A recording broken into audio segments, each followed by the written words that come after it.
Të nderuar teleshikues, përshëndetje. Unë jam Roland Qafoku dhe ky është emisioni Dekalog. Çfarë po sillin listat e partive politike për garën elektorale të 11 majit? Ne do të diskutojmë sot për të gjitha risitë që ka lista e Partisë Demokratike, lista e Partisë Socialiste, por edhe të partive të tjera të vogla ose të reja, siç janë ato me drejtues të rinj tashmë që dihen për opinionin publik. Por ne do fokusohemi më shumë te listat e dy partive të mëdha, Partisë Demokratike, Partisë Socialiste. Ne do diskutojmë madje edhe për një vendim të gjykatës sot të apelit që la në fuqi arrestin me burg në Qeli për zotin Erion Velia, kryetarin e Bashkisë së Tiranës. Por në fillim do diskutojmë për listat. A janë ato lista që sillin fitore për kambet respektive? Unë kam ftuar Fatos Çoçolin, gazetar analist. Përshëndetje, faleminderit për ftesën. Faleminderit për ftesën. Dhe Bekim Bicin, gazetar, gazetar reporter i televizionit Top News në Partinë Demokratike. Faleminderit. Faleminderit Landi. Që pranuat ftesën. Ne do kemi në moment do kemi një lidhje me Dashnor Sulën, një personazh shumë interesant, deputeti i Partisë Demokratike, por që u la jashtë listave të mbyllur dhe të hapur dhe ai tashmë ka bërë një zgjedhje duke kaluar në partinë e drejtuar nga zoti Lavaj. Do ta kemi një lidhje me Skype në një moment sepse është duke zhvilluar ka zhvillime politike dhe ai ka impenjime nga momenti në moment ka ngarkesë të shtuar sot. Zoti Çoçoli, për ju pyetja parë, si duk lista? Një analizë po themi edhe të aspektit politik, po edhe në aspektin ekonomik. Ka pikëvështrim ekonomik lista? Është hera e parë, ndoshta që pas 2-3 listave të mëparshme Landi dashur, që kanë qenë shumë të drejtuara nga biznesi, sepse partive u nevojishte, nuk u nevojitet sot, u nevojiteshin shumë fonde dhe kandidatët që vinin nga sektori i biznesit e kishin këtë aftësi që tu jepin fondet e duhura, në një mënyrë ose në tjetër, në mënyrë të ligjëruar apo edhe si thua pa e parë shumë ligji. Kësaj radhe shikohet që s'ka biznesmen? Nuk po thuaj se nuk gjen. Wow, ky është lajmi. Ja lajmi i parë që dha Fatos Çoçoli. Listat kanë zhdukur biznesmenët. Domethënë kanë hequr biznesmenët. Është shumë e vështirë që të gjesh shumë e bukur. Sipërmarrës të mirë fillt, ta formuar me emra që i njohim, domethënë dihen në tatime se kush janë 800 tati paguesit më të mëdhenj, asnjëri prej tyre. Që në zgjedhjet e tjera kishim disa. Kemi patur disa nga të dyja partitë kryesore, kështu që po pse është? Po sepse gjën e parë që partitë kryesore kanë vënë re është se së bashku me sipërmarrësin të vinte shumë andradha të tjera. Pra, sipërmarrësi ta bën shumë komode pasjen e parave, nga ana financiare. Po nga ana tjetër mund të kesh sipërmarrës me një të kaluar të dyshuar, sikurse për disa raste fatkeqe, sidomos nga partia. Ai sindromi i milionit parë. Sindromi i milionit parë, faktit që mund të kenë qenë edhe sipërmarrës edhe të dënuar për një arsye ose për një tjetër në të kaluarën, kështu që kjo sit është bërë nga të dy partitë kryesore dhe është për të përshëndetur, unë ekonomist jam tjetër. Domethënë kjo është gjë e mirë? Është gjë e mirë në atë që më në fund partitë po bëjnë më pak të varura nga kapitali i ofruesit si kandidat. Pra, nuk po shiten më, mund të shiten në forma të tjera. Po bëjnë pyetjen e djallit tonë, ore? Po. Politikanët janë biznesmenë më të mëdhenj. Janë biznesmenë më të mëdhenj, po nuk po shesin sot marrjen e një mandati, kryetarët e partive të paktën, me faktin që ti të paktën nga 500.000 euro duhet i hedhësh në pushat, ti tjetri e do kandidaturën për të qenë deputet, unë të bëj deputet nëse do japësh Y lek, jo vetëm për fushatën tënde, por edhe për gjithë partitë. Okej, për ty? Dhe pasaj do kalojmë një nga një me gjitha qarqet. Analiza në fakt është korrekte përsa i përket faktit që mungojnë biznesmenët apo sipërmarrësit, por vlen të theksohet që biznesmenët, sipërmarrësit kanë edhe personat e tyre të besuar që janë po ashtu pjesë e listave, sepse është e vërtet jo në gjitha rastet kanë qenë sipërmarrësit pjesë e drejt për drejt e garës. Kështu që detyrimisht duke futur X-in, Y-in, le të themi që janë krahu i tyre, e kanë pak a shumë në thonjza levën e tyre dhe atë që u nevojitet për ligje të caktuara apo për vendime të caktuara dhe për të ngritur zërin në momentin të caktuar në Kuvendin e Shqipërisë. Mbetet për të parë tani se sa do të jenë le të themi efektive dhe personat e besuar të biznesmenëve vlen të theksohet edhe këtu, sepse shumica prej atyre, sidomos që janë kandiduar në listat të hapura, asnjë prej atyre nuk e ka vendin e sigurt. Ata janë të barabartë. Janë të gjithë barabartë, por jo si herën e kaluar që ishte herësi dhe kishte rëndësi renditja. Jo kishte rëndësi renditja, se ti mund të sheh i fundit do mbese. Ndërsa tani s'ka aty, vetëm renditja është alfabetike me tash çdo vot ka rëndësi. Çdo vot bën diferencë. Okej, ne do t'i marrim një nga një, po unë përpara ju lutem regjia mund të filloj me Tiranën, ndërkohë unë doja të falenderoja mbështetësit dhe sponsorizuesit e emisionit, sponsori general të emisionit Dekalog, Manigram Akinvest, kemi tashmë sloganin e njohur, transfero shpejt, gjithmonë më shpejt, kudo dhe kurdo. Transferoni me Manigram Akinvest, asnjëherë nuk do zgjenjeni. Është një, jo thjesht një risi, por është një garanci dhe një siguri. Po, në këto momente, ju lutem, kemi listën e Tiranës, pra kandidatëve të Partisë Demokratike të Partisë Socialiste, po, kemi listën e mbyllur dhe listën e hapur. Tosi, kjo është, mund të shikosh. Po, atëherë gjë e parë që të bie në sy është që sikur se edhe u premtua nga kryetari i Partisë Socialiste dhe kryeministri që drejtuesit politik do të jenë në listën e mbyllur, këtu shikojmë disa prej tyre, por ajo që quhet Rama pse i kishte me se ka vendosur akoma 24 orë kohë, sepse ai ishte mes Shilës dhe Karibdit. Çfarë ishte Shila për Ramën dhe çfarë ishte Karibdi? Shila ishte për faktin që duke qenë se mund të futej në listën e hapur, do t'i praktikisht villte, ndoshta fjala është e rëndë, po do të përvesonte shumë nga votat nominali që quhen, votat e kandidatëve të listës së hapur.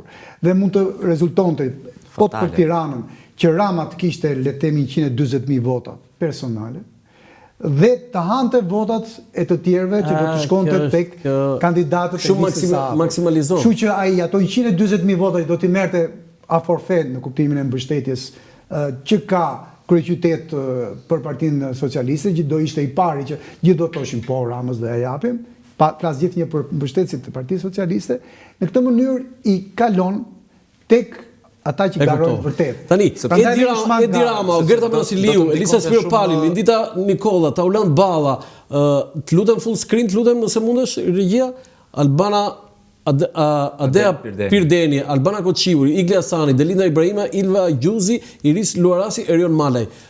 Bekim për ty, lista e mbyllur? Për mua risi janë vetëm 3 emrat e fundit. Ilva Gjuzi, çfarë është Ilva Gjuzi? Pikërisht, kjo është risia, Ilva Gjuzi, Iris Luarasi që vetë njihet, është risi për si listë, jo është risi, është pedagoge, është gazetare e njohur, por nga ana tjetër thash është risi për listën e Partisë Socialiste, pavarësisht se sa ka dhënë ajo në këtë forcë politike. Ndërkohë emrat e tjerë për mua ishin të pritshëm që do të ishin në listë mbyllur të Tiranës, sepse duhet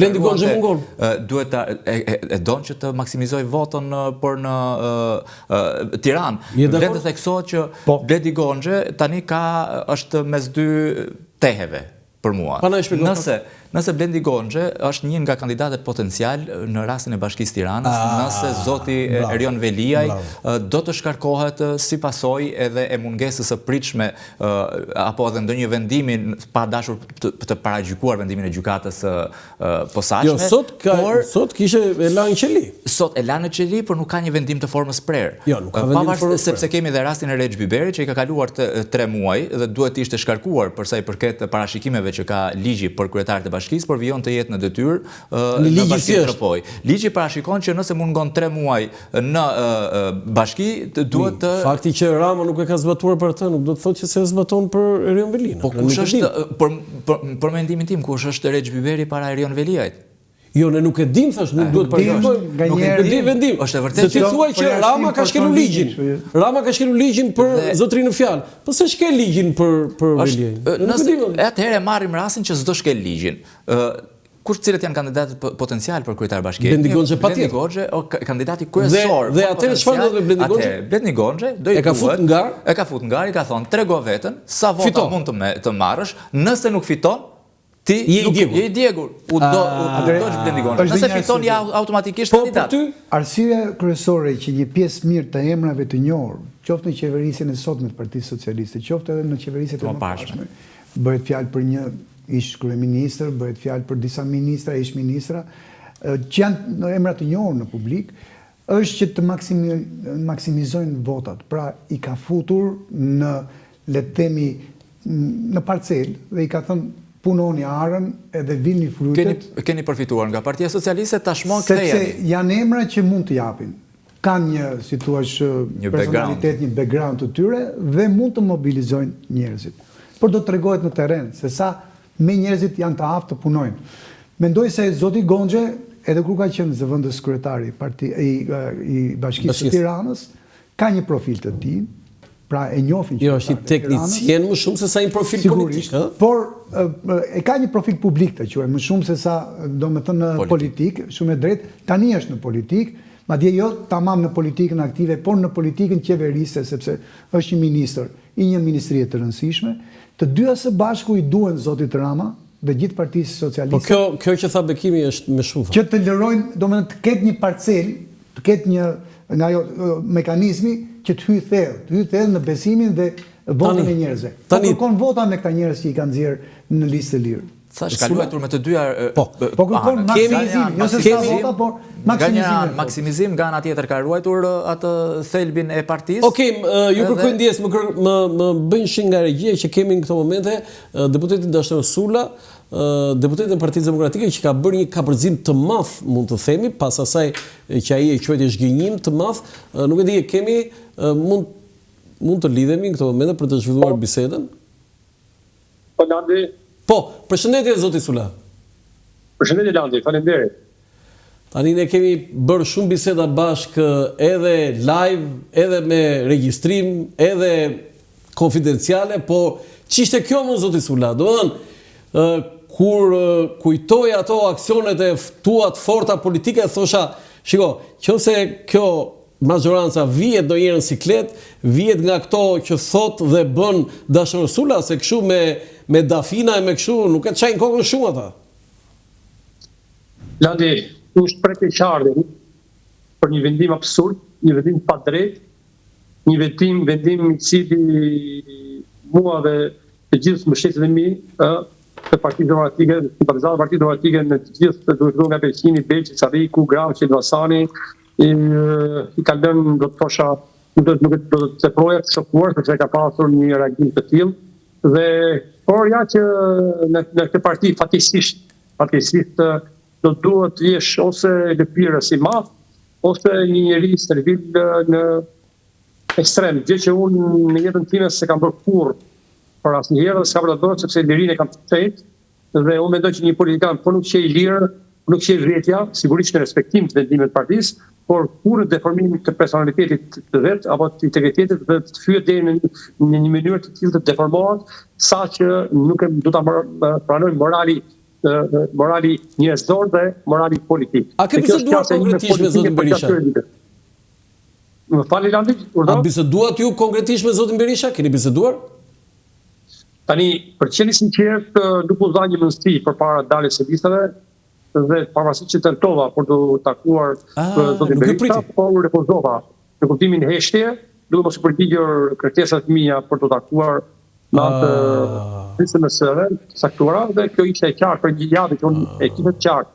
Qasë dhe sillen të zotit Berisha, po edhe figura të tjera. Berisha justifikoi faktin që tha unë kam mira mesazhe në telefon dhe ndoshta një nga mesazhet që nuk e kam parë ka qenë i zotit Sula, ndërkohë që shprehu edhe qëndrimet apo vlerësimet më të mëdha ndaj figurës tuaj, duke paralajmëruar që ishit në listë të hapur.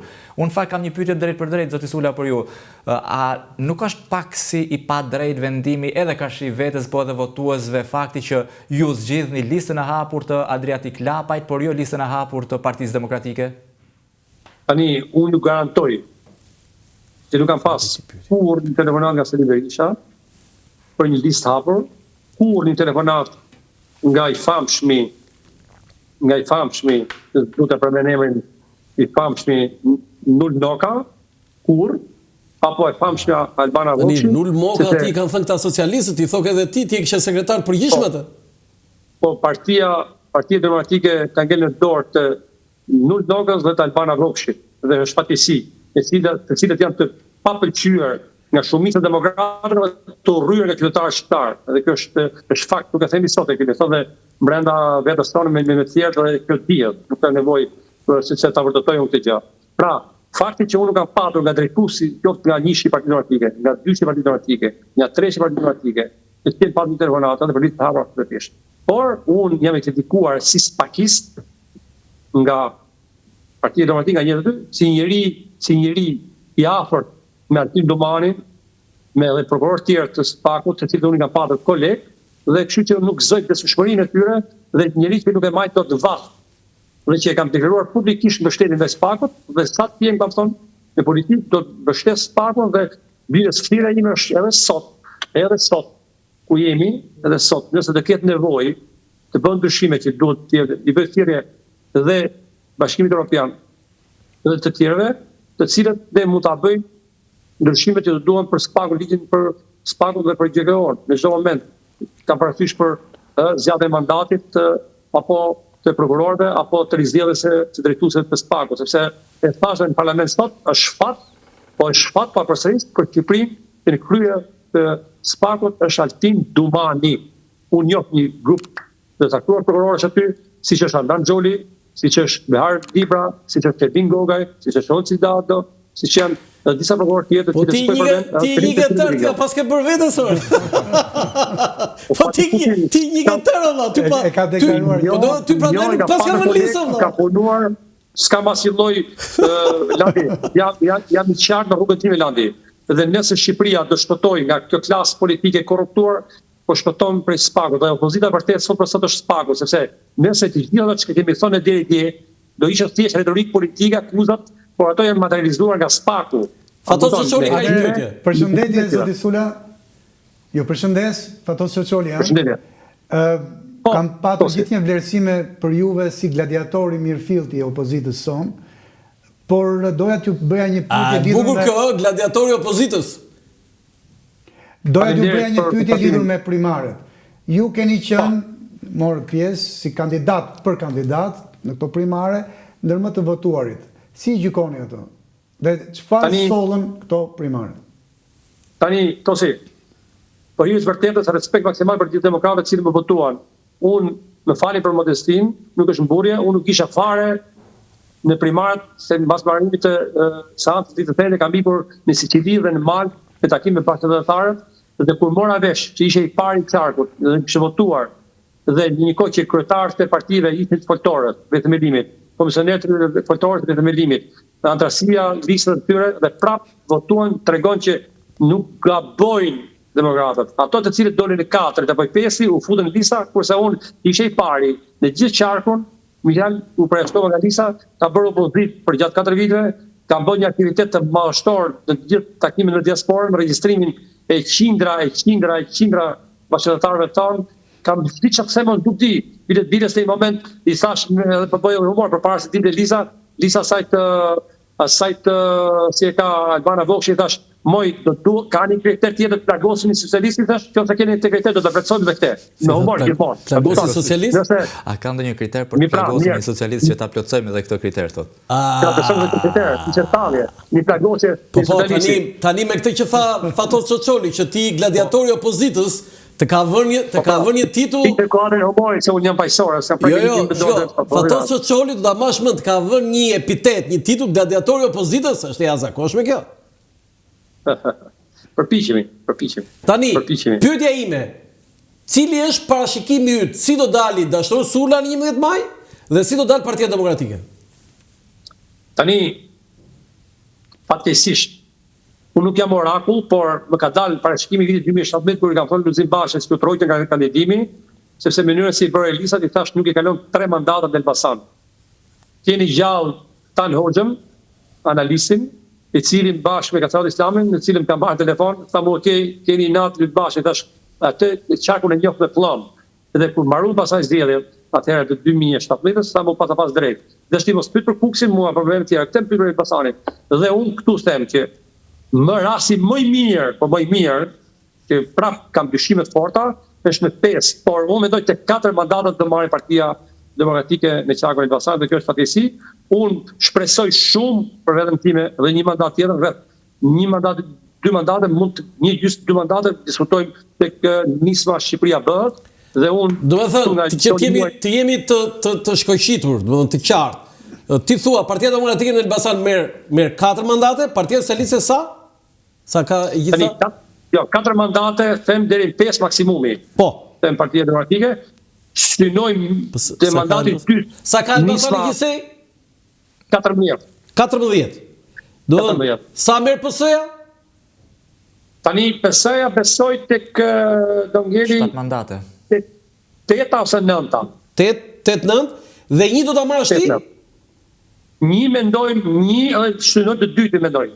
Që tek nisma po dalin pak më shumë sa mandate janë në total. Jo, hajde. 4-5 po do, ja. Po 5. 8-9 PS. Jo, 4-5 do të thënë 5. Po si mëra.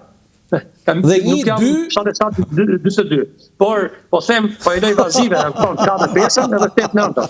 Do të thënë, jo që t'jemi dhe një qartë, zoti Sula, ke bërë një parashikim, sepse këto regjistrohen, që PD-ja merr 4 deri në 5 mandate dhe 4 deri në 5 nuk do të thënë 5. 4 deri në 5. PS-ja 8 deri në 9 dhe Shqipëria bëhet 1 deri në 2. Një nga këta është i sigurt, Dashur Sula. Shpresoj. Unë nuk jam nga ato njerëz që mburrem. Tani, më fal, Dashur Sula nuk thotë edhe kështu edhe ashtu. Tani do e marrësh apo jo mandatin? Jo. Unë shpresoj fort, do luftoj fort dhe këta kanë dorë qytetarë shqiptar. Ore që gladiatori je ti dhe do luftosh fort, nuk e diskutoj, po jo, do e marrësh mandatin. Do ta marr dhe jam kal betejë në terren. Do luftoj. Po pra se kështu si thej që do të thënë mund ta marr më kpute shpirti mua. Tani Dashur Sula nuk thot kështu. Nuk është ashtu. Dgjoj. Unë jam njeri me këmbë tokë kur punoj. Por feedbacku që kam marrë nga 24 orë, nga struktura e Partisë Demokratike nga njerëz të cilët do vinte tek mua, më ngroh shumë. Po që se sfiton. Tani ja shpjegova edhe disa miqve të tyre Partisë Demokratike, tani shkoleve të mi, thash ka filluar edhe një rrugë të re, edhe sikur modesen politik. Dhe kjo është rrugë e gjatë, nuk është rrugë e shkurtër, pavarësisht pengesave të cilat do të kenë përpara. Do të vjen qendroni te Adriatic Klapaj. Të lutem, po pra, doja të falenderoja shumë Adriatic Klapajn, Endri Shabanin dhe Pano Sokon, të cilët më dhanë mundësinë dhe ka qenë dhe kolegë tjerë, partive tjera që më kërkuan, por unë zgjodha këto djemë të ri dhe vajzat të reja të cilët janë njerëz të cilët ka një identitet tani si tri, si brez e ri për të shporrur këtë politikë të vjetër qoftë. Tani edhe të ri shumë nuk janë ata, nga 40-45 vjeç ata, 40-45 të ri. Të ri në politik. Po tani 40 vjeç. E re në politikë ishte edhe Lulieta Bozdo. Të ri në politikë po them. Po edhe ajo ishte e re në politikë. Po jo më asë në politikë që janë të rinj këta, se kanë u bën sa vite. U bërë në politikë. Po ti një tani shunat janë për të falenderuar. Unë kaq gjithsem dhe do të vazhdoj të punoj bashkë me ato dhe jem bashkëpunëtor i ngushtë. Zoti Sula, në gjykimin tuaj, juve thatë 1,5 dhe keni besim dhe as që diskutohet një luftëtar i ideve që juve mbartni, më përpara brenda Partisë Demokratike është vërtet për të ardhur keq që kushtet po rrethanat erdhën të tilla që ju shkëputët për kësaj force politike. Por karakteristika juaj, integriteti juaj ju bën që keni kurajat të jepni përgjigje të plot pyetjes së fundit të mikut ton Landit. Pra, çfarë do të bëni edhe në rast se rrethanat vinë të tilla që nuk arrini dot të mbushni të kaloni pragun për të qenë deputet i një partie me njerëz në politikë të ri. Jam shumë dakord edhe me përcaktimin tuaj.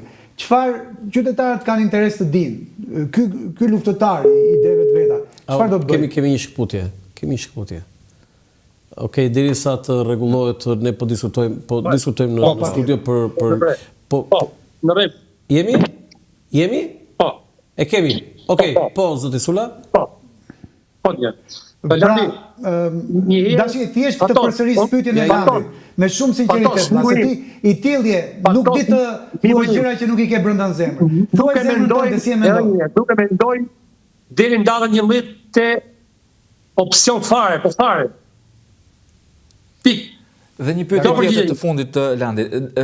Zoti Sula, teksa ju fajsoni në mënyrë të drejtë për drejtë Flamur Nokën dhe Albana Vokshin si le të themi fajtorët apo autorët e gjithë krijimit të kësaj liste në krye zotin Berisha, por në rastin tuaj më shumë fajsoni Flamur Nokën dhe Albana Vokshin. A nuk mendoni që fajtor në thonjza është pak edhe Gazmend Bardhi, kreu i grupit parlamentar, të cilin ju e keni mbështetur vazhdimisht, ndërkohë që arriti që të fut disa mbështetës apo përkrahas të tij në lista të sigurta madje, Bledion Albati, që po ashtu doli i pëlqyer në qarkun e Korçës, nga ana tjetër Sajmir Korreshi. Pra, a nuk mendoni që edhe marrëdhënia apo le të themi dora e Gazmend Bardhit nuk ishte mjaftueshme e fuqishme? Tani, sa ka bërë informacion, zoti Bardhi ka patur një sindrim të mjetos. Kjo për mua dhe kjo për kolegen Deni Gjegji që në Elbasan, sepse është hera parë për 34 vite që Elbasani nuk përvajsohet, që është turpshme, komunitetin krishterë.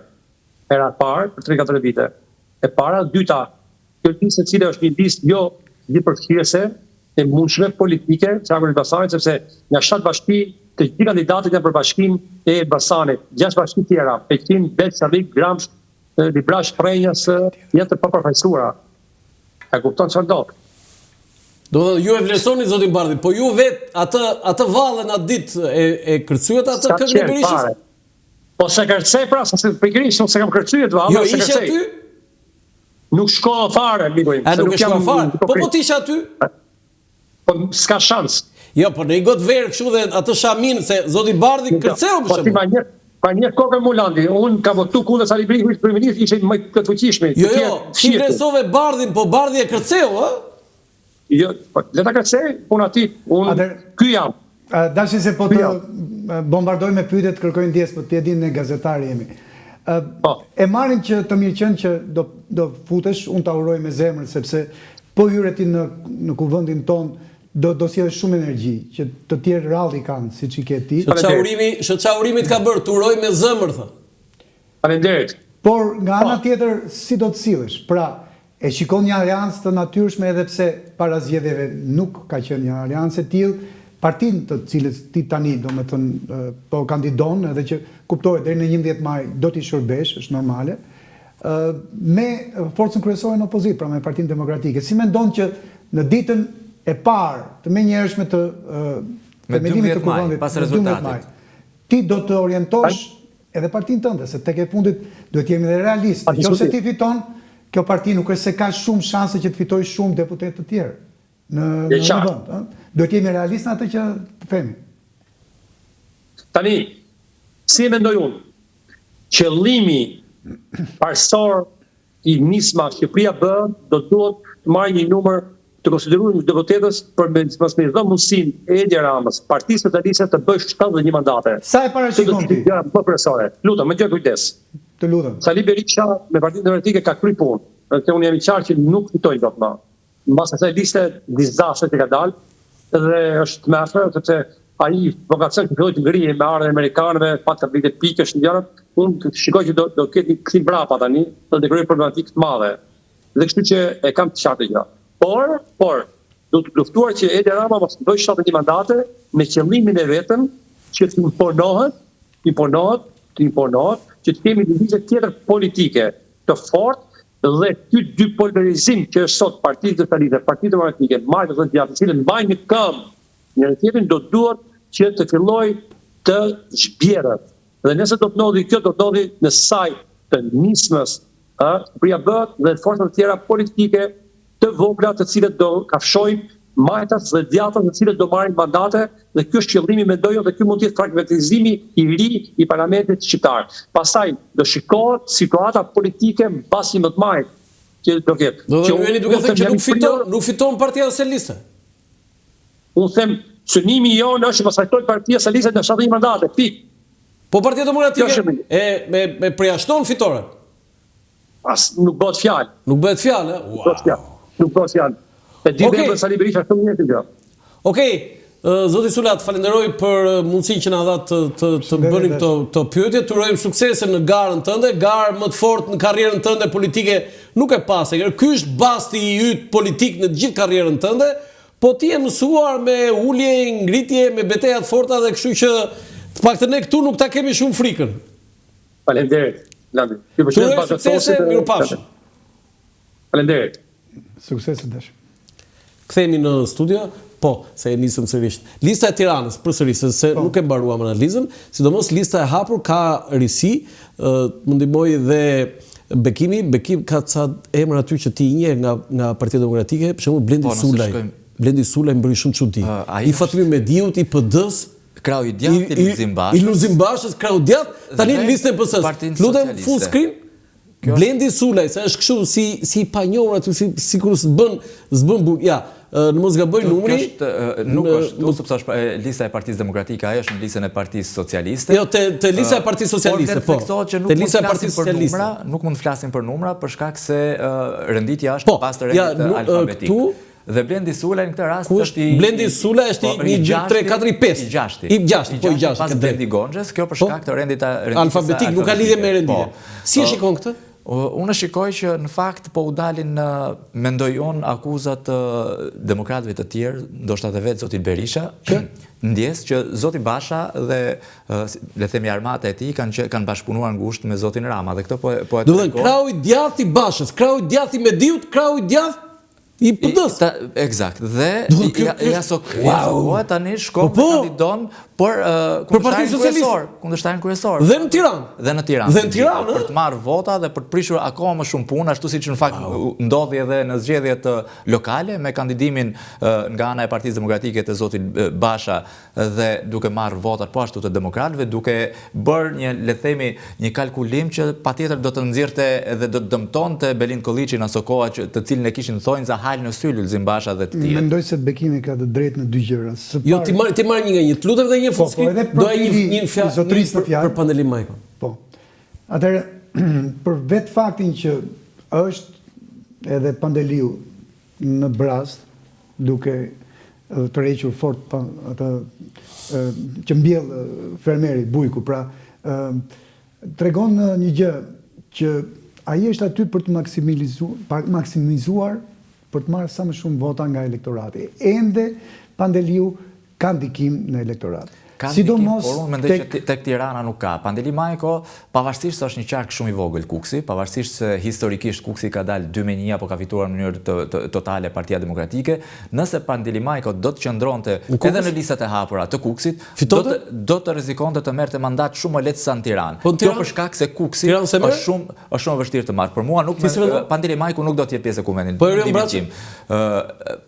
Erion Braçi, pavarësisht qëndrimeve të tij, mund të marrë ndoshta vota, le të themi, nga të ardhurit që ka. Ja, si e than parlamenti ai që kjo është era e fundit thotë. Ai kështu u shpreh sepse në fakt në vetvete dhe ai e dyshon që mund të arrijë. Është deklaratë motive, më tepër ne e dim Erionin.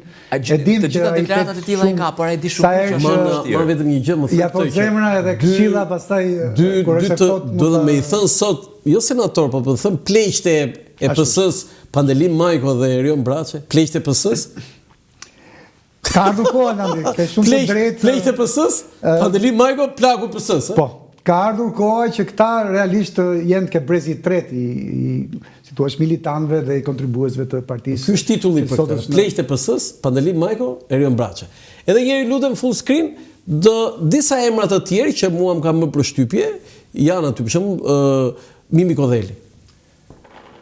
Mimi Kodheli është një figurë e konsoliduar në Partinë Socialiste, por mbetet sigurisht, e them sërish, pavarësisht se ka kontributet edhe në Tiranë, mbetet për të parë se si do t'i reflektohet në vota, pasi zoti Rama e ka orientuar një farforme votën e tij. Me kandidimin e Blendi Gonxhës, për mua, në mënyrë të drejtë për drejtë vota orientohet te Gonxhe, pa çko sa është edhe kandidati potencial i Bashkisë së Tiranës. Kështu që detyrimisht për mua është e orientuar së pari. Po ministra tjetër për shembull, Ervin Hoxha është në listë apo ministri i Brendshëm ka tjetër status. Së pari, aq administraca ka Ministria e Brendshme me policie, me këto nuk kështu që nuk janë kështu ata urdhëron shoku ministrit tani. Nuk janë kështu, por nuk janë kështu por të jemi të sigurt se përballë ndryshojnë gjërat. Sepse shikojnë secili, për mua secili prej tyre. Unë ndoshta është një logjik që zoti Rama do ta ngrej si profil politik. Sigurisht është edhe ajo lojë. Qa doja toja ishte kjo, që këta që quhen edhe senator, do më thënë kontribues shumë të vjetër. Pandelim Majko, Erion Braçi, Mimi Kodheli. Është një mënyrë për të thënë që tregoj veten sa e ketë, në rast se ke je shtëruar, domethënë për të sjellë shpresë, po, për të sjellë vota, për të tërhequr qytetarin, sepse nuk duhet të harrojmë që një qytetar që mund të ketë votuar para 4 vitesh, tani mund të mos votojë më, sepse ose ke qenë në gjumë, ke qenë krejtësisht inaktive dhe duke qenë deputeti më parshëm, dhe kjo është llogaritja që mua më duket një qasje e zgjuar dhe Ministri Adenaj, e ka hequr në Vlora, e ka sjellë në Tiranë. Po, ki parasysh një gjë që Tirana lidhet me të qenë ministre? Sigurisht. Të rësisht votoja për 2 arsye. Para, Policia Rurale e Tiranës është e konsiderueshme. Pavarësisht se ne shikojmë vetëm trungun e qytetarëve, 500.000, 600.000 qytetarë që janë dhe nuk merren me aktivitet rural. Ama rrethinat e Tiranës kanë aktivitet shumë të fortë rural. Po të shikosh në tregjet ushqimore. Do të thuaj që ka bërë mirë? Gjykoj se po kërkon vota. Çdo, si thua, që ka qenë më përpara mandat, pra mandat sepse edhe ka deklaruar. E ka marrë në Vlorë? E ka marrë në Vlorë. Tani në Tiranë. Por Anila është e natyrshme e njohjeve të saj, zonja Denaj, pra në Vlorë dhe në Sarandë, dhe dihet që edhe atje ka zhvilluar aktivitetin, por në Tiranë, për zonën rurale nuk ka një emër. Ka është Xhemal Qefalia? Sigurisht. Po, fshatra gjithmonë kanë qenë PS, këtu pastaj varet që do të ndahen. Ushtryr ta quajmë kështu në kuptimin që me dy garat e tjera ende ka. Në zonat e tij, nuk besoj që mund të deputojë dikush tjetër. Ka zona fortesa as që diskutohet. Po nuk është gjithë popullsia rurale e Tiranës zonat e Xhemalit. Mirë, po ty ai për shembull i ka maksimale po thotë. Pjesa tjetër është kundërvënia pse, sepse kjo është aktive. Kjo në çdo moment ka çfarë. Tani kam një pyetje pra. Ka sketrin e subvencionit. Ka mundësin që të kanë ndihmuar. Vitin e kaluar për shembull 59.000 fermerë, nga këta vetëm në Tiranë ishin 14.500. Jo, kjo bekim, kjo është një. Po ki parasysh, në qoftë se 14.500 fermerë ka ndihmuar Anila Denaj, ka marrë subvencionin. Subvencioni ai e konsideron janë aq familje. Si një ndihmë, janë njerëz që kanë marrë para. Dhe ne ditë si funksionon subvencioni, kanë ndihmuar sepse kanë ulur si thua kostot, dhe po të marrësh shtasinë e fermerëve që kanë marrë para nga shteti në Vlorë, janë të gjitha llogari. Jo vetëm se jeta është tjetër. Pra të shprehën e famshme. Por me sa duket, më fal, Landi ta mbaroj me 10 sekondat e fundit. Me bekimin dua të shoh se vërtet bravo qoftë që e ke ftuar, se më pëlqen, nuk kemi qenë përpara, prandaj të kërkojnë ndjesë dhe më lejoj që ti them dhe këto konsiderata. Unë ndërthur si lista, si që ndërthur Rama. Jo, e ke përburë ndërthirën, po, jo, më pëlqen të si e mendimit të zotit Bekim. Pra, Bekim duhet të them këtë, që nuk ke 14.500 fermerë në Vlorë, që të kenë fituar nga skema. Për fakt të vetë të mafisë e dorës. Po, pra, ke shumë më pak, kështu që çfarë është strategjia e kësaj partie që kemi sot në krah? Është fakti që unë dua të maksimalizoj çdo lloj vote. Kush më maksimalizon këtë? Ai që sot në krye të punëve të bujqësisë i ka dhënë ndihmë reale. Nuk ka rëndësi që këtë ndihmë e ka dhënë taksa jote dhe imja. Jam shumë dakord me analizën tënde. Jam shumë dakord. Rëndësi ka që Anila ma dha thotë. Po pra, por ka diçka. Rama dhe Anila ma dhan. Ku janë fondet e IPART? Prandaj e ke Anilën sot në Tiranë. Ku janë fondet e IPART sot? Nuk ka pra subvencionime, pra ka dështuar tashmë Anila, nuk po i merr dot. 52 milionë euro, se unë jam ekonomist. Edhe ta them në sy atë që mendoj. U janë ndarë këtë... Janë ndarë, pra thotë kjo, jo ku janë ndarë, thotë kjo, subvencionet. Ato që janë ndarë, po tani që kanë mbetur pak të 52 milionë për shkak të vendimit të Bashkimit Evropian. Dakor, po ama parat e buxhetit i more dhe nuk i kthen sepse i ke subvencion drejt për drejt. Dhe diçka ngelet. Në rast se ti je fermer, unë, Okej, e ka përcjell këtë. Tani, përsëri e kam pyetur për ty. Edhe njëri lutem, janë disa listën, janë disa ministra. Tosi, janë disa ministra të lista e hapur. Shiko, Anila Denaj. Po. Kemi Blendi Gonxha. E thamë edhe arsye. Jo, flas, do përmend vetëm ministra. Është tek e fundit ministri i ekonomisë. Ervin Hoxha.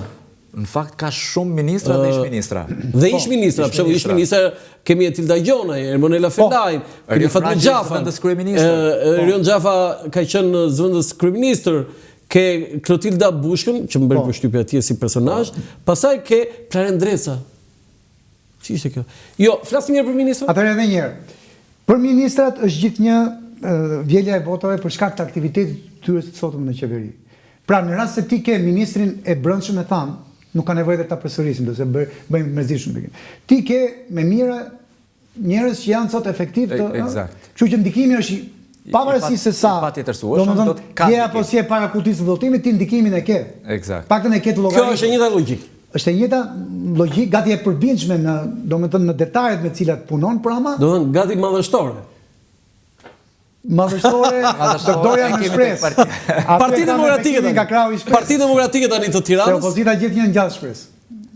Urojmë na ngjalli fort edhe kësaj radhe. Bekim, kam një pyetje Bekim për ty si reporter shumë i mirë dhe e ke rritur goxha formatin dhe profilin tënd si gazetar dhe unë të uroj për këtë se më kujtohet në fillimet e tua këtu e disa vite parë kishe shumë të dhëna, po akoma nuk kisha të siguri, ndërsa tani flet me siguri. Pyetja ime. Ore, kush i gjeti atë fjalën madhështore? Make America Great Again. Donald Trump. Por nuk përkthehet madhështore. Great Again është Greatness është madhështi. Ja, një sekondë. Je i madh, You are Shqipërinë të madhe, Berisha tha. Po pse se bëri madhe po jo madhështore? Po sepse ka diçka.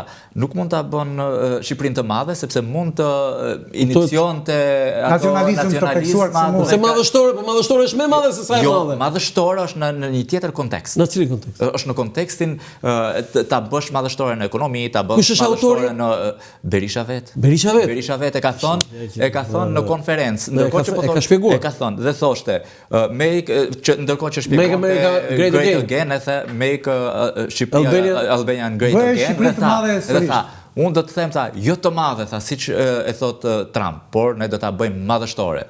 Kjo ka qenë në mënyrë të drejtë për drejtë. Se eliminon atë pjesën. Shqipëria e madhe. Ka qenë kanë edhe për ngrihet nacionalizmi grek, nacionalizmi serb edhe. Okej, tani çfarë ka bërë përshtypje te lista e PD-s? Ato më kryesore në mënyrë të problemit. Në fakt, nëse do t'i referohemi listës së Partisë Demokratike, nuk kishte surpriza, të paktën për ne që e ndjekim në terren te pjesa e listës të mbyllur, nuk kishte surpriza, ishin të pritshme këto për referuar. E tepruar me aleatët? Është e tepruar për mua, të paktën për Partinë e Lirisë i lihen mandate. E bëri sepse ky ishte ndoshta kushti i vetëm që Meta të bashkëpunonte me të. Një dhe s'dyti, ndihej ndoshta, mendoj unë, ndihej borxhli ndaj Metës, 2 herë në zgjedhje, zoti Berisha u regjistruar nga Meta. Nëse Partia e Lirisë ka të fuqi që ka pasur. Nuk ka të fuqi që ka pasur, por çdo vot sot është shumë e vlefshme për Partinë Demokratike dhe për Berishën vetvete. Një vot e humbur për Berishën është shumë e rrezikshme dhe patjetër që do të ndikojë në rezultatin preliminar. Lista e mbyllur. Kjo të lista e mbyllur. Ndërkohë që mendoj që të lutem jep screen që ta komentoj për aktivitetin e tij politik në listë të mbyllur, i vetmi vend që ishte i lirë. Duhet të thonë, ishte i vetmi vend i lirë Klevis Balliu, sepse të gjitha vendet e tjera ishin të zona, të paktën në ato për llogariqen e tonë. Klevis Balliu e ka shpërblyer për 2 fakte. Për le të themi aktivitetin e tij politik në gjatë prishjeve, shembjeve në Astir, ishte i vetmi që qëndroi për muaj me radhë. Jo, dakord, po ai merr vota, më pse se vuri listë hapur? Ai për shkak se si duket Partia Demokratike nuk është ende e bindur që mund të fitojë dhe dëshiron ta shpërblejë ndoshta në Astir e merr. Në Astir ai do e merrte, të kjo që pyetja e Landit bën sens. Bën sens dhe për mua do të ishte në listë hapur si Jorida Tabaku ashtu dhe Klevis Balliu, janë 2 figura që tani hape Astir. Ka qëndrim emocional një çik sepse llogaritjet e ftohta të ton Klevisin fute në lista hapur të garoj. Janë patjetër qëndrime emocionale. Tani më erdhi fjala në parmend. Unë futën në parmend. Të gjithë ata deputet të listës hapur janë të parmendës. Po, eksakt. Ata shtyn parmendën. Mbjellin farën me idenë që në 11 maj diçka do dalë. Siç e bëri zoti Rama. Siç e ka bërë zoti Rama. Rama është treguar i ftohtë. Pikërisht ndërkohë Berisha nuk ka lëvizje emocionale. Geri Kasparov është. Ne nuk e kemi. Nuk ka lëvizje emocionale. Këtu unë shoh pak emocion. Po faqe Bekim, po për Jorida të para se të shkojmë te Jorida, unë mendoj që po të kisha zotin Dashtula do i thoja vetëm këtë që. Po e kishim Dashtulën, pse pyetëm? Edhe një herë tani më. Ta marrim prapë? Po ta kisha. Do i thoja vetëm këtë që është do të prapë një. Ishte i saktë ndoshta deri diku në qendrimin e tij që Berisha dhe Mosak Flamurnoka, Albana Vokshi këto po mendojnë për 12 majin. Dhe ajo çfarë zoti Sula donte të thoshte për 12 maj, nuk po thoshte për qeverinë, por po thoshte për makinacione të ndryshme për të shmangur, le të themi, humbjen apo largimin e zotit Berisha. Pra Berisha të kishte të tijet shumicë në krah për të shmangur largimin pasi zoti. Kjo është deklaratë e fortë që ke bërë. Këtë e ka thënë dhe vetë zoti Dashtula. Jo, ti vetë beson ti. Edhe unë e besoj te ti. Sepse tani këtu po flet, këtu nuk po flet si ti si reporter, ëh? Këtu po analizon. Do ti beson që ata e kanë bërë këtë listë që të mbrojnë Berishën 12 maj? Atëherë të lutem, më fal, po në pres bekimi dashur, po thaj thonë në 1-2 fjalësh, menaxhimi i humbjes. Kjo është e keqja, sepse po të shohësh kandidatët që duhet të, le të themi, dhe mbi të gjitha maksimalizojnë votat. Mos hypja në kalin e primareve është menaxhimi i humbjes. Është e vërtet, dhe jam shumë plotësisht dakord, sepse ke Hysen Kadiun. Hysen Kadiun duhet ta merrte dhe të bisedonte, më i votuari. Ti zotri, ai kërkonte se s'ban listën mbyllur. Ti largove me zor Kadiun. Po, nuk e largoj me zor. Hysen Kadiu që në fillim doli dhe kërkonte në listën mbyllur dhe madje nëpër studio televizive bënte edhe listën e Partisë Demokratike si do të ishte ajo e mbyllura, duke pretenduar që ai do të ishte pjesë e listës së mbyllur për shkak të rezultatit të mirë në primarët e Tiranës. Ai ishte më i votuari. Ishte më i votuari, por Berisha e ka thënë para se të mbashin zgjedhjet. Zgjedhjet e primareve nuk janë për listat e mbyllura. Do të ketë kandidatë të primareve në listat e mbyllura, por nuk janë për listat e mbyllura. Që do të thotë, në primare dole më i votuari. Zotri, ti arritje të mbledhësh 900 vota apo X vota nga Partia Demokratike. Kjo do të thotë që ti ke mjaftueshëm fuqi për të bërë rolin atë kalit. Çfarë ishin primaret? Një sondazh sipas teje?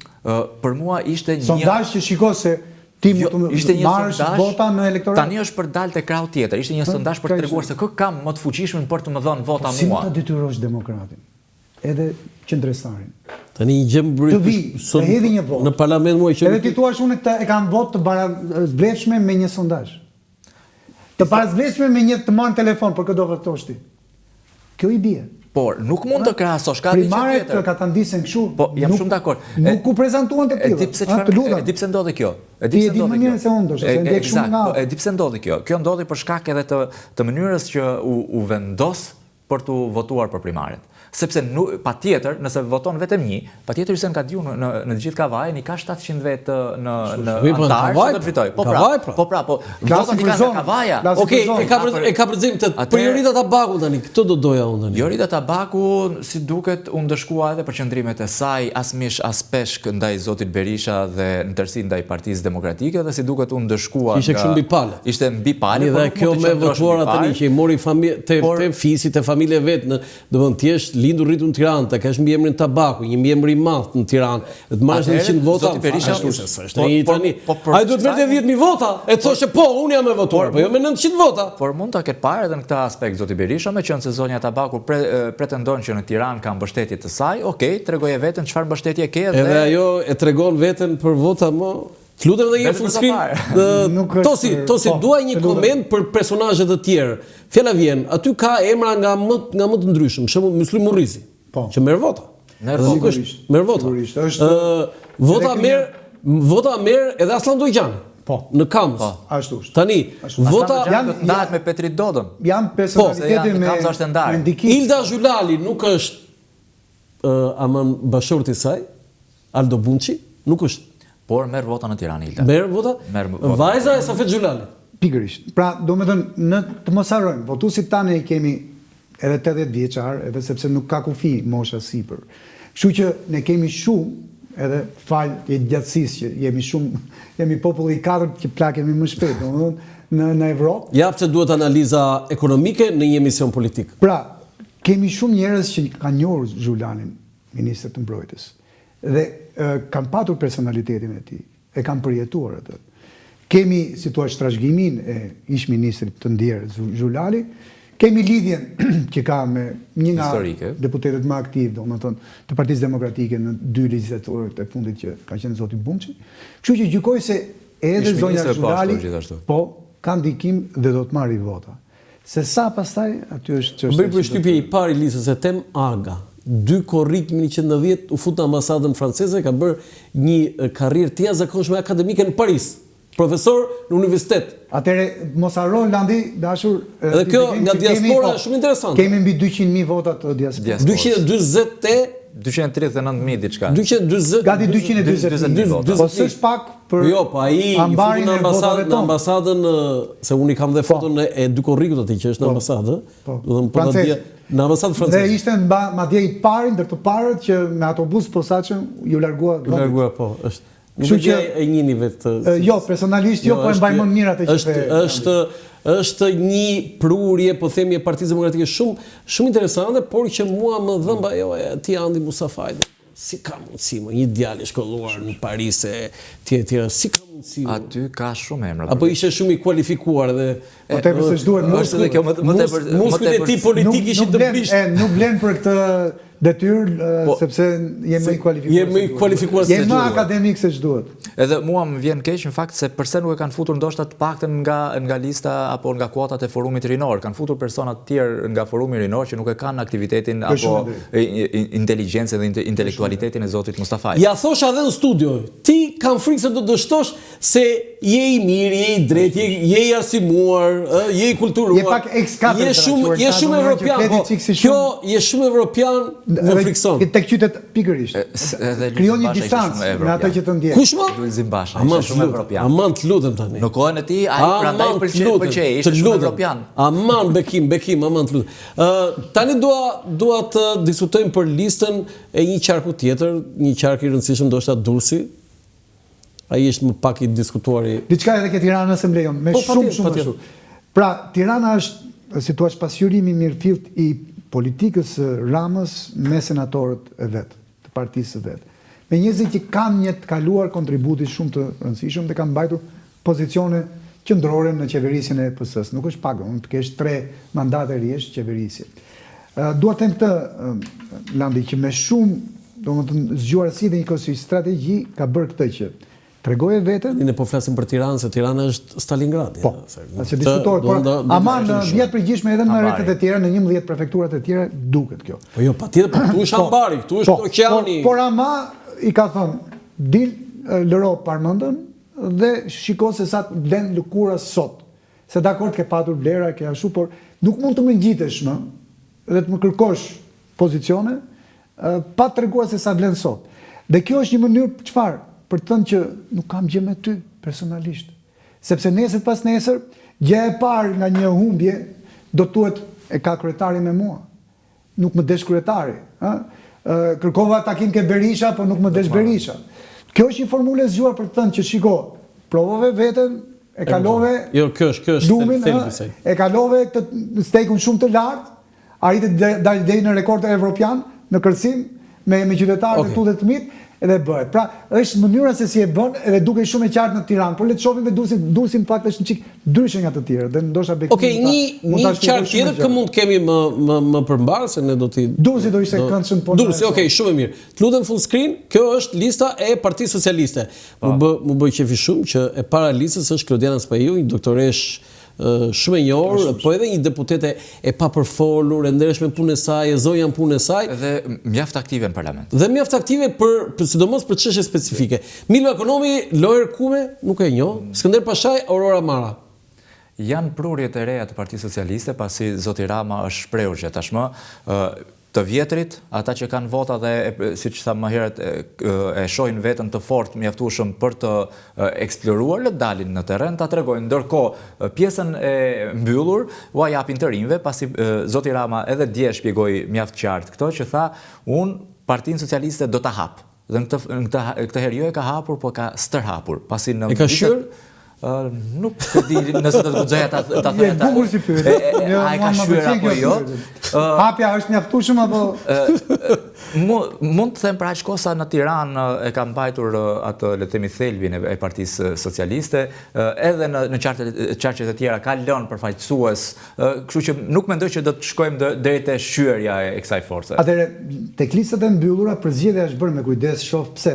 Po ti marrësh edhe Milva Ekonomi, po sigurisht. Milva është një personalitet brenda. I papërfolur, ministre, tani me përvojë shumë të madhe. Që nga kontributi i saj në Institutin e Statistikave. Drejtoreshe e institutit. Ka kontribute dhe është edhe aktive. Domethënë është edhe aktive edhe në nivel duke qenë deputete. Ministri i Ekonomisë, Ministri i Bujqësisë. Investimet e huaja. Me Milvën nuk kam asgjë.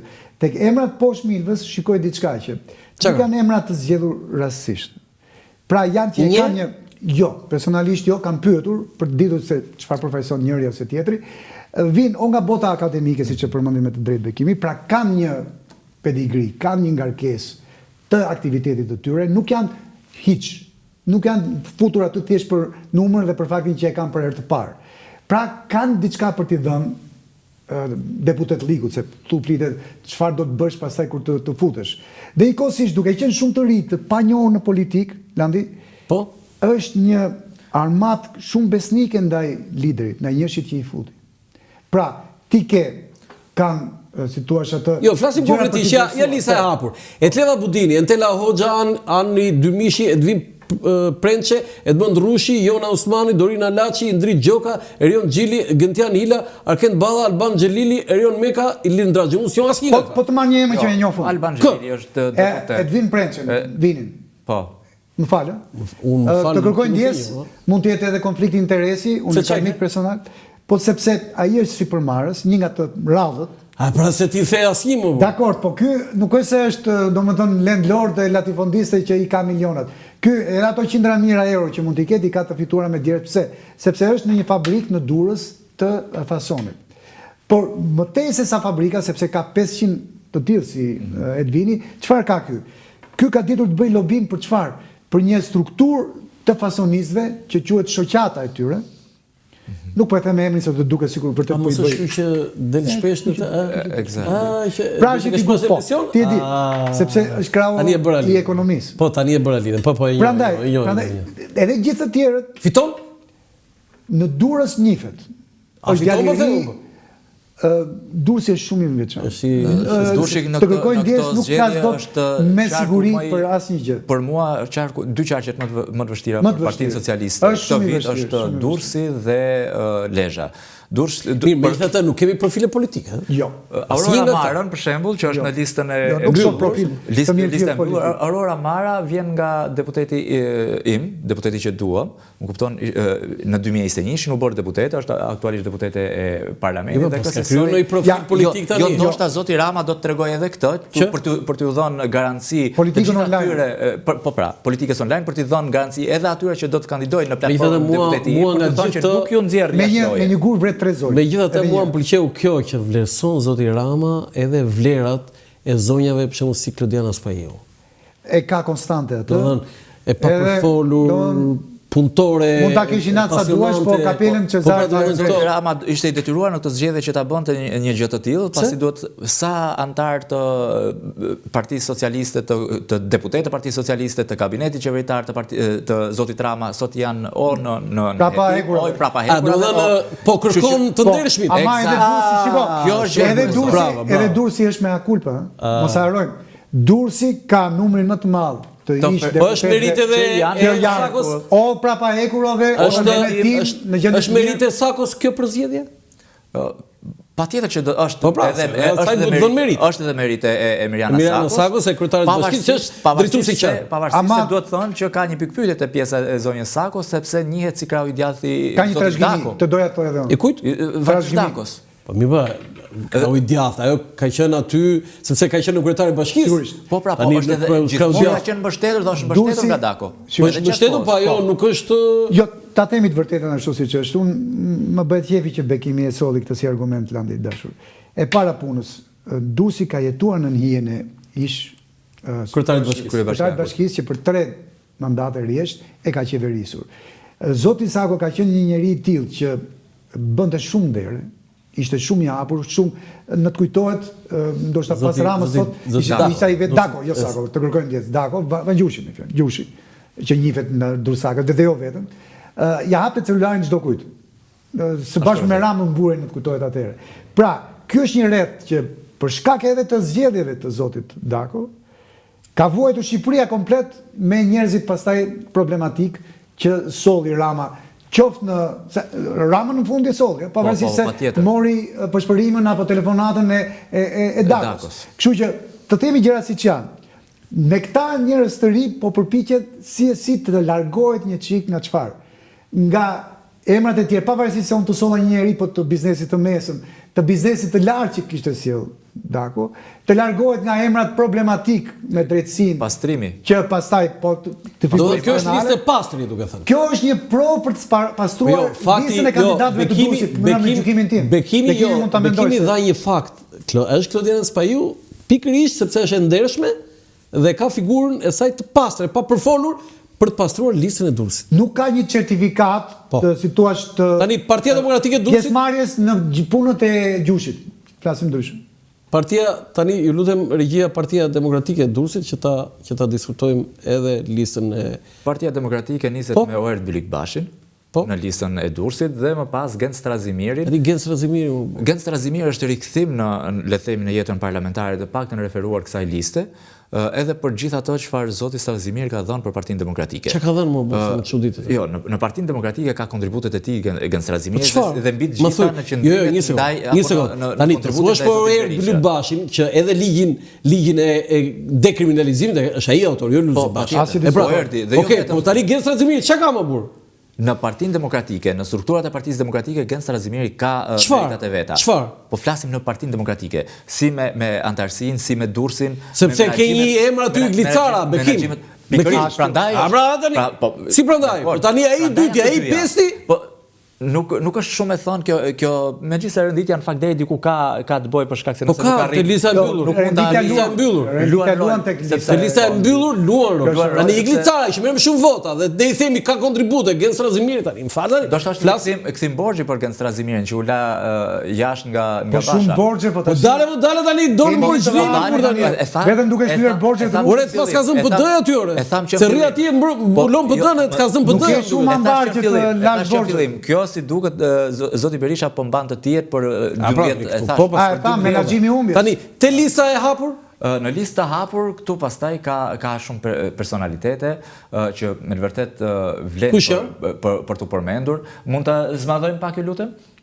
Nëse do të shkojmë tek Aulon Kalaja, në zonat e fushkrujës. Jo, meriton Aulon. Pikërisht, është emër që merr vota. Durrësi fitohet vetëm me personalitetin. Nëse opozita ka shpresë, është vetëm nga emri.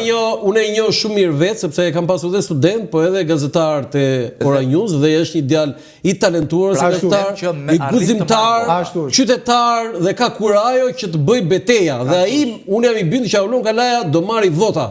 Dhe kjo është zgjedhje smart e zot Berisha, megjithëse ai primar është votuar. Po, pikërisht. Përveç kësaj, Liliana Kuçana dhe kjo ka një format ka goxha le të themi mbështetje edhe në Durrës për shkak edhe të veprimtarive të saj me protesta të ndryshme, organizime të ndryshme që ka bërë me studentët. Arian Ndoj është një personalitet ish prokuror i cili ka shumë pushtet në Durrës. Dhe pritet që po ashtu edhe zoti Ndoj mund të jetë një nga figurat që mund të pretendoj për Andja Ulliri deputetja. Tani kjo është vajza e biznesmenit? Vajza e biznesmenit. Abaz Ulliri. Do thënë mund të flasi tosi diçka për këtë. Po, pra i ndjeri zoti Ulliri, ka një situatë trashëgimi të jashtëzakonshme në zonën. Është pioneri i industrisë shqiptare të mobilerisë, nuk duhet ta harrojmë. Krijoi një model biznesi shumë suksesshëm në atë zonë. Dhe qenë start të pas rrëzimit të. Po të them një rast kështu se domethënë ne jetojmë në këtë vend, jemi pak edhe më senatorist ta quajmë kështu në nivel të dekadave që kemi mbi supë landi dashur, por i shkoje, i thoje shikon, kam vetëm 1500 euro, jam çift i ri. Ta zëmë erdhi Bekimi. Po mobilet, po. To mobilet të ëndrës bënin 3000. Merri edhe mos mu duk më. Do të ka bërë kështu të jashtëzakonshëm. Do të ai është babai i Andjas. Plus mënyrën se si ka trajtuar punojësit e vet, se si ka motivuar. Domethënë aty është po. Vrasja pse u krye atëre? Ty hysh shumë gjëra. Jo thjesht kështu zyrtare. Mendohet që është një hakmarrje, por me mënyrën se si sille ai si zort kishte armiq të vet. Domethënë armiq. Ndoshta mund t'ia interesa biznesi, më kupton, janë shumë gjëra të. Megjithatë ai ka bërë emër, Por ama ka një emër të nderuar në gjithë zonën. Edhe është emri i tij që sot Andja Ullirin e lën listë hapur, se mund të ishte jashtë listave për atë çfarë Andja Ulliri ka dhënë. Ajo është thjesht trashëgimia e babait. Partisë Demokratike dhe zotit Berisha. Ajo është vajzë mirë. Eksakt. Është shumë vajzë. Nuk është prezente. Nuk është prezente, nuk del, nuk ka. Duhet të kuptuar edhe Andja shumë e re, është vajza ndër më të rejat në parlament. Ashtu, por është vajzë tamam domethënë për të pirë në kupët që themi në Shqipëri, por nuk mund të kërkosh më shumë protagonizëm. Do ndihmosh ta kem studio Ande Ullirit, se shkon sa fjalë të mira ka dhënë, bilet vin studio jam me ju dy këtu që po e vlerësoni. Edhe me këtë me fotografi vajza babait unë kam jashtë respekt për të ndjerin e pas. Po personazhe të tjerë to si duken? Mirë, po unë kisha një pyetje për Bekimin. Po patjetër. I mungon, ose do I mungoj Durrësit mungesa e Ferdinand Gjaferi? Për çfarë ka përfaqësuar unë mendoj që edhe për sa mund kishte kontakte në unë mendoj që zoti Gjaferi do të jap kontribut në Partinë Demokratike, të paktën siç ka është shprehur. E ka premtuar. Kështu që nuk mori pjesë në garë. Unë mendoj nuk do i mungoj. Ishte zgjedhja e tij. Ishte zgjedhja e tij se pasën në listën e hapur. Ishte shumë kritik ndaj Berishës. Ka qenë kritik, por duhet të themi edhe këtë që kritika mos e haron menaxhimi i humbjes. Nuk ta bëra kot pyetje. Dhe çfarë do thani? Unë mendoj që zoti Gjaferi do të tentoj që të maksimizoj me ato mundësi që ka votat për Partinë Demokratike edhe për treguar është karakteri i tij, është mënyra e tij. Okej, kalojmë te Beratit, e lista e Beratit e Partisë Socialiste, lista e mbyllur dhe lista e hapur, Qarku Berat, po, të lutem full screen.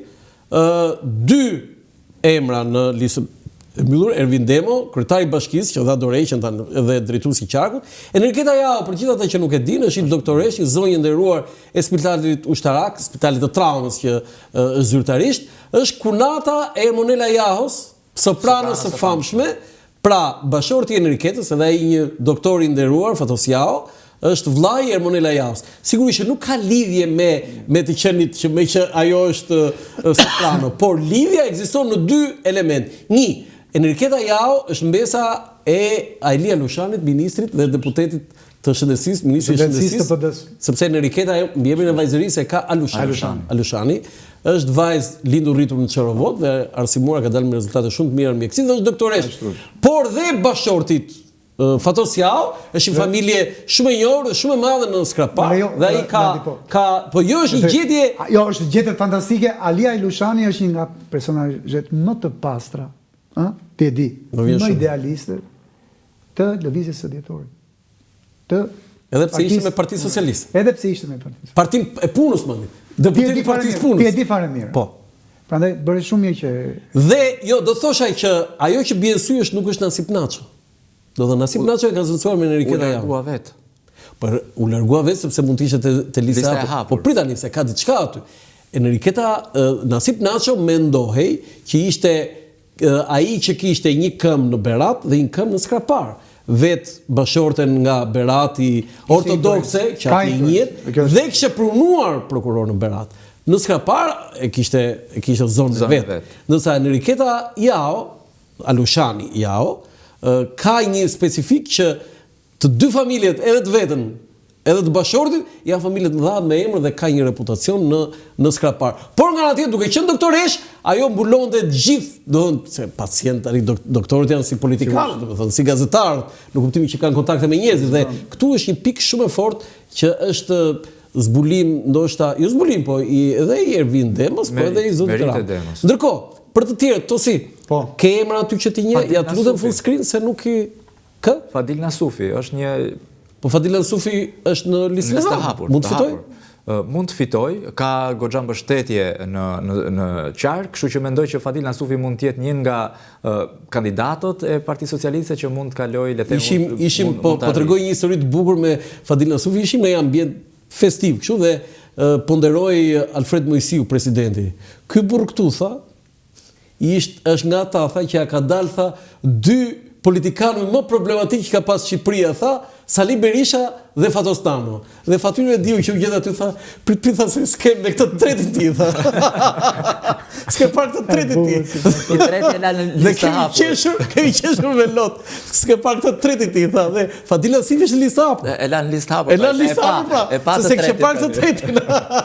Po ishte batuta e Fatyrë Diu. Por unë këtu në fakt përveç dy qarqeve, domethënë për dy partive kryesore, PD dhe tani Julian Zyla është ai analisti që del te Fevza? Po.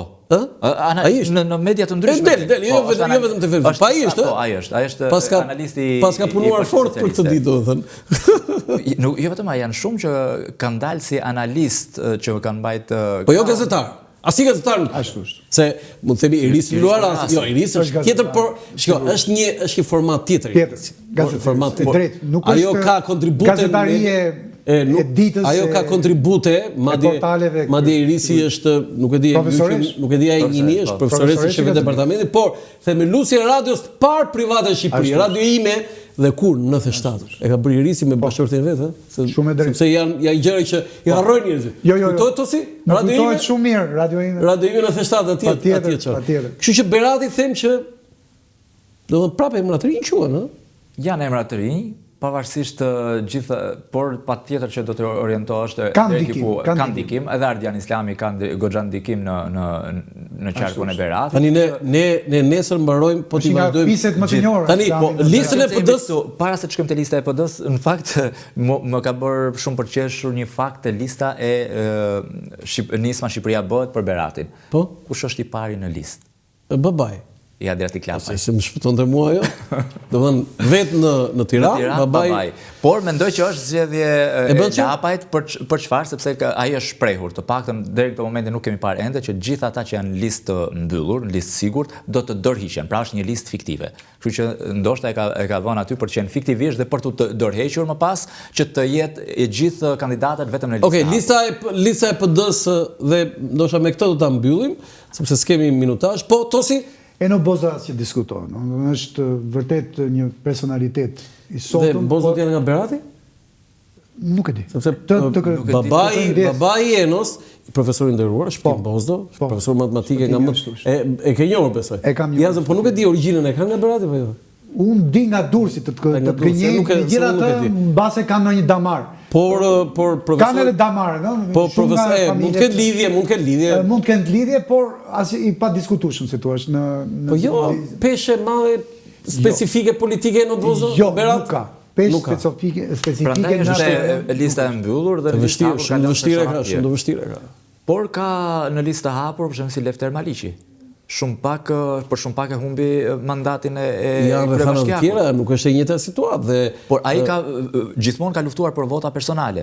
Lefter Maliqi është një nga kandidatët që mund të marrë mos vota në këtë kjo që këto delet këtej heqim nga kjo vatha dhe çojmë këto delet këtej, çojmë te kjo vatha tjetër, nuk funksionon më në Shqipëri kjo tani.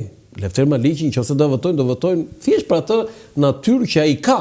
Po jo tani se unë kam këto vota dhe nga të shkoj unë do shkoj. Është një arsyetim çik i vjetër, jam dakord, por do të pranojmë dhe vjetërsinë e arsyetimit në një herë. Se tani në disa zgjedhje. Ku vetë unë vin mua votuesit, më fal. Por në fakt e ka treguar vetëm, po ta shohësh e ka treguar me qëndrimin e tij zoti Maliqi dhe me votat që ka patur. Nuk e dim se sa do i ketë në këtë mandat. Do ta marrë në studio. Nuk e di sa do t'i ketë në këtë mandat. Do ta marrë në studio dhe ju do të ftojë aty. Po personazhe të tjerë? Pastaj kemi Oltion Merdari dhe Parit Mahmutaj vjen po ashtu. Djali nuk e di nëse i Kasem Mahmutaj. Nip nuk e di fiks nëse është djali i tij, nuk jam i sigurt për këtë, por që vjen pikërisht për shkak të Kasem Mahmutaj dhe kanë janë disa fëmijë arti ta. Mos gabim ajo Thomar Runiçi, mos është Rumniçi? Runiçi e ka. Runiçi, po më duket mos e ka Rumniçi, mos është këtu gabim?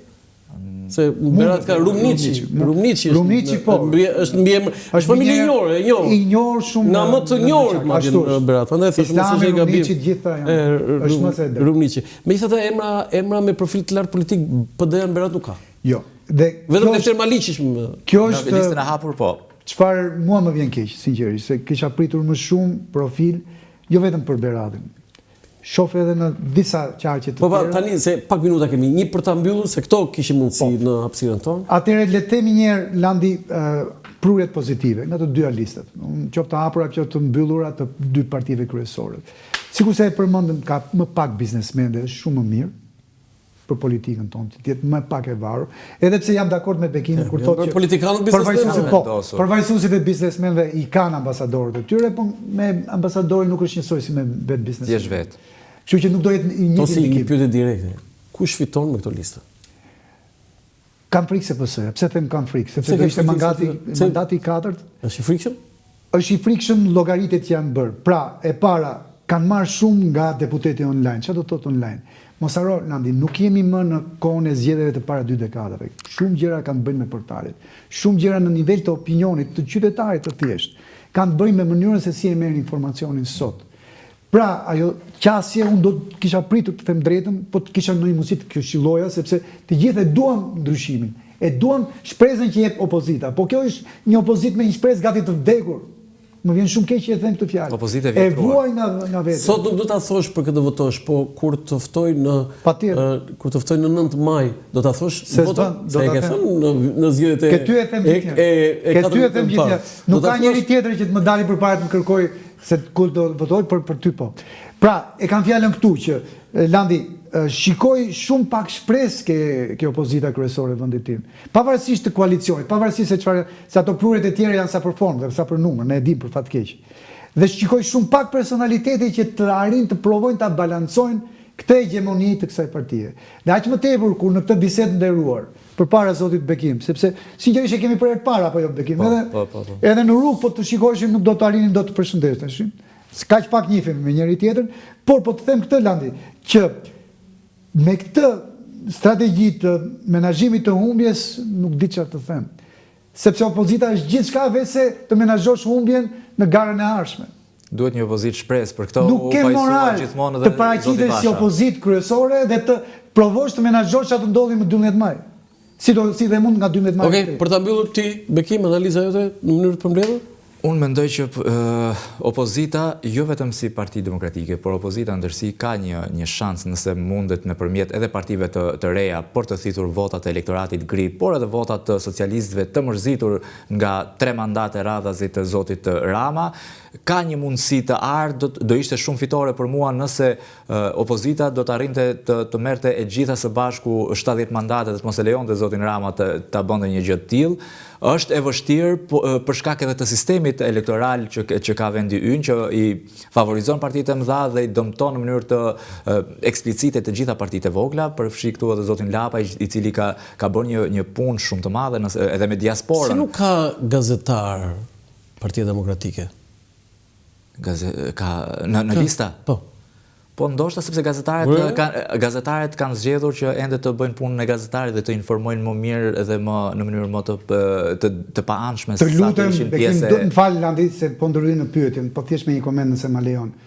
Një njeri që del çdo ditë për të komunikuar me opinionin publik të vendit të vet, nuk mund t'i falet të mos ketë. Jo, Alfred Lela për shembull një grup gazetarësh si përfaqësues. Florian Agaro pse nuk është? Ke informacion? Nuk arriti dot që të dilte as të kualifikohen nga primaret. Po mi ba, ty kisha plot nga këta që nuk... Ne thamë që primaret ishin sa për... Por nëse... Por Alfred Lela, pse se vuri në listë sigurt? Këtë nuk di ta them. Atëherë të them një... Po e them, nuk dua ta them. Unë kam një... Se prapë është konflikt interesi të kërkojnë ndjesë. Dorian... Teliti. A? Po. Arkitekti i programit... Po ishte në listë.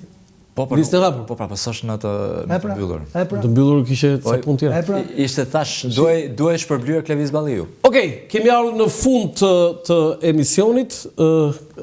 Unë në këtë momente ju falenderoj shumë për gjithçka që ju dhatë mendimet tuaja, tosi mua më pëlqen shumë sidomos ai aspekti pikëvështrimi yt edhe ekonomik dhe për ata biznesmenët, ishte një risi dhe unë jam i bindur që nuk e kam parë këtë pikëvështrim dhe këtë gjetje tënde shumë interesante, më pëlqeu kjo dhe jam i bindur që do bëhet kjo në portalet që s'ka biznesmen në lista. Thosi do ketë aty s'ka biznesmen praktisin forcat politike. Jo, ose forcat politike praktisin biznesmen.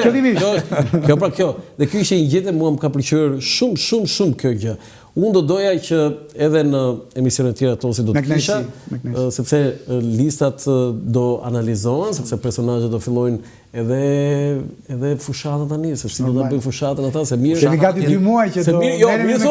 Mirë thot ai jemi në listë. Po si jemi në listë? Po puna tani? Çfarë po bën? Aty në terren, aty nuk është, jo, është hequr erës. S'ka më tani një vot. Fushata do të jetë shumë e egër. Madje edhe brenda llojit, do të jetë shumë e egër, madje edhe brenda llojit. Në Kukës plati një plagosje para nisjes fushatës. Lidhej me këtë? Patjetër që lidhej. Debati brenda Partisë Socialiste. Unë jam atje pikërisht nga burimi. Pa dashur u kthyem, po. Brenda burimeve të mia që kam në Partinë Socialiste, e gjitha situata është bërë që me shkarkimin apo largimin e Pandeli Majkos. Pandeli Majko ka patur mbështetjen më të madhe nga Partia Socialiste. Vajtja e Shalcit shpërbori Partinë Socialiste. Pse? Sepse filloi të shkarkoj personat apo të besuar të kryebashkiakut aktual Albert Halilaj, hoqi Hasan Halilaj, i cili dhe së bashku me Albert Halilaj vinë nga familje të djathta, ka qenë kryebashkiak për Partinë Demokratike Hasan Halilaj, dhe merrte vota të djathta, e hoqi nga posti i drejtorit të shërbimit shëndetësor, hoqi nënkryetaren e partisë, nënkryetaren e bashkisë Kuksi, po ashtu zoti Shalci, dhe mbi të gjitha shkarkoi nga detyra dhe hoqi nga kryetari i Partisë Socialiste zotin Albert Halilaj. E shkarkoi kryebashkiakun dhe mori postin e kryetarit të partisë. Besoj se ne ju kthyem kësaj se mund të bëjmë edhe 2 minuta, 2-3 minuta. Tani ai i bëri këto që të dëmtoj PS-n, se si shkon kjo. Ai bëri për të arritur dhe për të, le themi, forcuar, për të forcuar, le themi, pozitën e tij brenda Partisë Socialiste në Kukës dhe në saj të kulisave që ka patur brenda Partisë Socialiste që nuk e duan një pjesë atyre që nuk e duan kryebashkiakun aktual dhe një herësh kryetarin e Partisë Socialiste Albert Halilaj.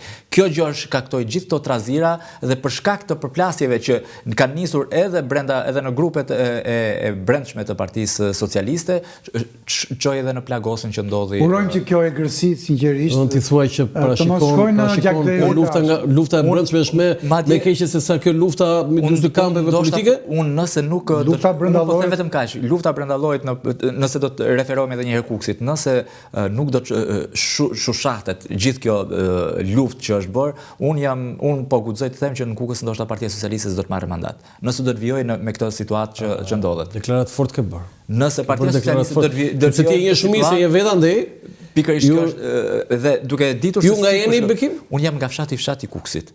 Si quhet? Fshat. Fshat? Vetë fshati që fshat. Po, komuna... Si jetë në emër ati fshatit? Jam nga fshati.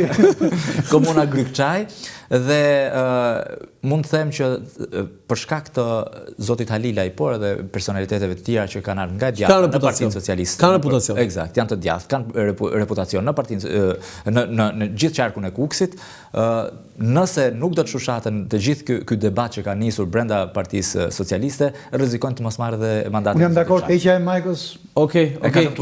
Kemi ardhur në fund të emisionit. Bekim, të falenderoj shumë dhe sidomos edhe për këtë sqarim në fund për Kuksin, sepse kjo duhej patjetër, pasi se ne u morëm me qarqet e mëdha sepse ai na doli koha.